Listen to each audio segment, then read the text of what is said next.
I didn't grow up with satellite TV. The majority of my childhood, instead, I had 4 channels on good old Canadian television. The kind where you had to adjust the TV antennas to get like a decent signal. 3 of the channels were in English and 1 of them was in French. This means no Teletoon, no Disney Channel, no YTV, none of that. I was at the mercy of TVO and CBC and Global. I was watching shit like Roly Poly, George Shrinks, Timothy Goes to School, Sagwa Arthur, Total Drama Island, Franklin.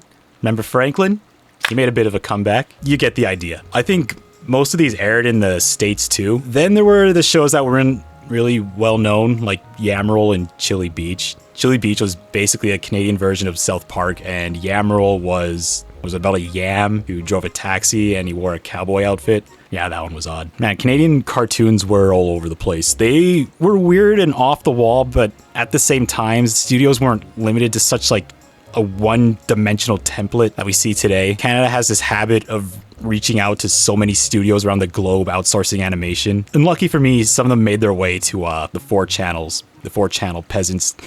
Canada had this arc in their animation industry where producers teamed up with Marathon Media, an animation company in France, and created these anime-inspired shows like Totally Spies, Martin Mystery, and Team Galaxy. You know, they have big sparkling eyes and spiky hair and goofy faces. Unfortunately, these shows only showed up on the French channel. I didn't pay attention in French class. And speaking of anime, there was an image floating around on Twitter earlier this year, and it turns out Canadian cartoons are called beaver slop.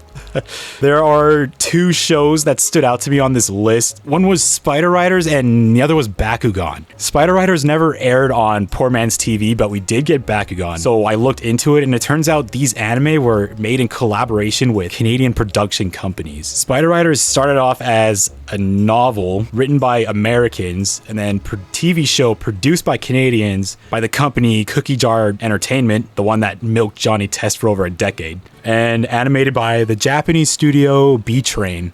Rest in peace, B-Train. Spider Riders got a complete series, but Bakugan, on the other hand, wasn't very well received. Produced by Nelvana, animated by TMS Entertainment, yeah, that TMS Entertainment, and created by Spin Master and Sega Toys. Sega Toys. This show was made to sell toys, and they surprisingly managed to keep the show going for so long that the last time it aired was in 2023. Bakugan did so poorly in Japan. There's even a note on My Anime List website. The 2nd and 3rd season of Bakugan Battle Brawlers aired overseas before coming to Japan, while the 4th and final season of the show didn't air in Japan at all. The Japanese did not give a fuck. Here in the West, though, it did so well, it outsold Star Wars and Transformers toys when it was at its peak. God, no wonder Disney won't let this damn plushie go. They got outdone by a 35mm ball.